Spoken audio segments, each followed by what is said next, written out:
Hello everyone. आज हम 8th class की सामाजिक विज्ञान की कार्य पुस्तिका में सामाजिक एवं राजनीतिक जीवन भाग 3 का अध्याय 8 कानून और सामाजिक न्याय में दिए गए प्रश्नों को अच्छे से हल करना सीखेंगे। अगर आप अभी तक चैनल पर नए हैं तो मेरे चैनल को सब्सक्राइब भी करें। वीडियो अच्छी लगती है तो लाइक भी करें, अपने दोस्तों के साथ शेयर भी करें। तो देखिए, शुरुआत करते हैं अध्याय 8 कानून और सामाजिक न्याय। और इसमें यहाँ पर देखिए चित्र दिए गए हैं दो, है ना।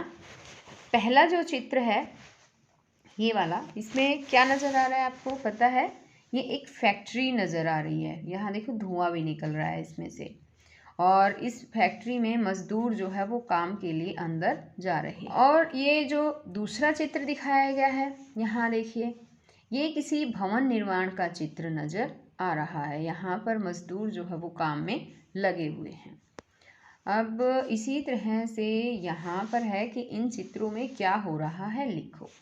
तो पहले चित्र में मजदूर फैक्ट्री में काम करने के लिए जा रहे हैं। दूसरे चित्र में मजदूर एक भवन के निर्माण में लगे हैं। आदमी और औरतें दोनों ही मिलकर काम कर रहे हैं, मजदूरी करके अपना पेट पालते हैं। अब इसी तरह से यहाँ पर है दूसरा क्वेश्चन कि न्यूनतम वेतन से संबंधित कानून में क्या कहा गया है, पता करके लिखो। भारतीय संविधान के अनुच्छेद 43 में यह कहा गया है कि प्रत्येक व्यक्ति को ऐसी मजदूरी दी जानी चाहिए जो कार्यानुसार हो। सामान्य अर्थ में न्यूनतम वेतन का अर्थ प्रायः उस मजदूरी से है जिसमें कम मजदूरी किसी को नहीं मिलनी चाहिए। आगे यहाँ पर देखिए एक बार, ये जो है 3 चित्र इसमें नज़र आ रहे हैं। इन 3 चित्रों में हमें क्या नज़र आ रहा है बताओ? कि यहाँ पर जो है ये बच्चा मेज साफ करता हुआ दिखाई दे रहा है। हमें देखो मेज साफ कर रहा है। और इसमें जो दूसरे चित्र में हम देख रहे हैं, यहाँ पर इस लड़के ने हथौड़ा ले रखा है और उससे जो है वो पत्थर तोड़ता हुआ नज़र आ रहा है। और तीसरे चित्र में लड़का जो है यहाँ पर कुछ मजदूरी दिहाड़ी करता हुआ नज़र आ रहा है, सामान उठाकर लेकर जा रहा है। अब यहाँ पर इसमें है कि इन चित्रों को देखो और आपस में चर्चा करके लिखो कि क्या ये सही हो रहा है। पहले चित्र में एक बच्चा मेज साफ कर रहा है और चाय ला रहा है। दूसरे चित्र में बच्चा हथौड़े से पत्थर तोड़ रहा है। तीसरे चित्र में बच्चा मजदूरी कर रहा है। तो इसने कहा क्या ये सही है? नहीं, यह सही नहीं हो रहा है। यहाँ ऊपर जो हमने चित्र देखे थे, देखिए इस चित्र में यही दर्शाया गया था। यहाँ देखिए ये बच्चा मेज साफ कर रहा है ना, और साथ में इसके दूसरे हाथ में देखो चाय भी नज़र आ रही होगी आपको, ये चाय भी ला रहा है। और तो ये सही नहीं हो रहा है। अब आगे यहाँ पर नेक्स्ट क्वेश्चन है कि इन तरह के कामों से बच्चों को रोकने के लिए सरकार ने क्या कानून बना रखे हैं। तो इस तरह के कामों से बच्चों को रोकने के लिए कई कानून बनाए हैं। एक है बाल श्रम कानून, 1986 में लागू किया गया था। दूसरा है राष्ट्रीय बाल श्रम नीति है, ये 1987 में लागू की गई थी ये। तीसरा है पेंसिल पॉटर रक्तदान अधिनियम जो 1952 में लागू हुआ था। और एक है शिक्षा का अधिकार जो 2006 में इसे लागू किया गया है। अब आगे यहाँ पर है 5वां क्वेश्चन, निर्माण स्थलों व फैक्ट्रियों में मजदूरों के साथ आए दिन दुर्घटनाएं होती रहती हैं, इनको रोकने के लिए क्या क्या प्रयास किए जा सकते हैं, लिखो। तो इसमें कि सामाजिक श्रमिक योजना के तहत फैक्ट्री में दुर्घटना में मौत पर 5 लाख रुपए और घायल को उसके घायल होने की प्रतिशतता के आधार पर सरकार मुआवजा देती है। फैक्ट्री मालिक को भी मुआवजा देना होता है। अब आगे आ जाता है यहाँ पर नेक्स्ट क्वेश्चन कि तुम्हारे घर के आसपास कौन कौन से कारखाने ऐसे हैं जिनसे सामान्य जनजीवन बाधित होता है, पता करके लिखो।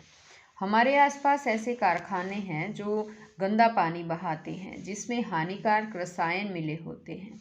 फैक्ट्री से धुआं निकलता है जिससे वायु प्रदूषण होता है। कारखानों से मशीनों के चलने की आवाज़ आती है जिससे ध्वनि प्रदूषण होता है। इन कारणों से सामान्य जनजीवन बाधित होता है। आगे यहाँ पर नेक्स्ट इसमें क्वेश्चन पूछा है इसमें कि अपने आसपास के वातावरण को साफ रखने के लिए क्या क्या किया जा सकता है, बातचीत करके लिखो। तो इसमें हम लिखेंगे कि अपने आसपास के वातावरण को साफ रखने के लिए पॉलीथीन का प्रयोग नहीं करना चाहिए, जूट के थैले का इस्तेमाल करना चाहिए, ज़्यादा से ज़्यादा पेड़ लगाने चाहिए, गंदगी नहीं फैलानी चाहिए, पुनः चक्रण को अपनाना चाहिए और लोगों को वातावरण साफ रखने के लिए जागरूक करना चाहिए। अब आगे आ जाता है यहाँ पर 8वां क्वेश्चन कि संविधान के अनुच्छेद 21 के तहत किस अधिकार की बात कही गई है, पता करके लिखो। तो इसमें है भारतीय संविधान का अनुच्छेद कहेगा कि किसी भी व्यक्ति को विधि द्वारा स्थापित प्रक्रिया के अतिरिक्त उसके जीवन और व्यक्तिगत स्वतंत्रता के अधिकार से वंचित नहीं किया जा सकता। ये जो अनुच्छेद 21 के तहत जो अधिकार है उसमें ऐसा कहा गया है। आगे है यहाँ पर 9वां क्वेश्चन कि अपने आसपास के निर्माण स्थलों व फैक्ट्री में जाकर पता करो कि मजदूरों को कानून द्वारा तय किया गया न्यूनतम वेतन मिल रहा है या नहीं। तो इसमें लिखेंगे कि हमने अपने आसपास के निर्माण स्थलों व फैक्ट्री में जाकर पता किया उन मजदूरों को कानून द्वारा तय किया गया न्यूनतम वेतन मिल रहा है। आगे है यहाँ पर कि मान लो कि तुम किसी रासायनिक फैक्ट्री में काम करने वाले मजदूर हो और सरकार द्वारा तय किए गए न्यूनतम वेतन से भी कम वेतन तुम्हें फैक्ट्री के मालिक द्वारा दिया जा रहा है, तब तुम क्या करोगे, लिखो। अगर फैक्ट्री मालिक हमें न्यूनतम वेतन से कम वेतन दे रहा है तो संबंधित लेबर कमिश्नर ऑफिस में लिखित शिकायत कर सकते हैं। आगे आ जाता है यहाँ पर 11वां क्वेश्चन कि तुम्हारे आसपास पर्यावरण किन किन कारणों से प्रदूषित होता है, पता करके लिखो। तो इसमें है कि पेड़ों की अंधाधुंध कटाई और बढ़ते कार्बन उत्सर्जन के कारण पर्यावरण तेजी से प्रदूषित होता जा रहा है। वाहनों की बढ़ती संख्या, बढ़ती हुई जनसंख्या, उर्वरकों के उपयोग में निरंतर वृद्धि, वाहित मल, कूड़ा कचरा फेंका जाना आदि के कारण भी वायु प्रदूषित हो रही है।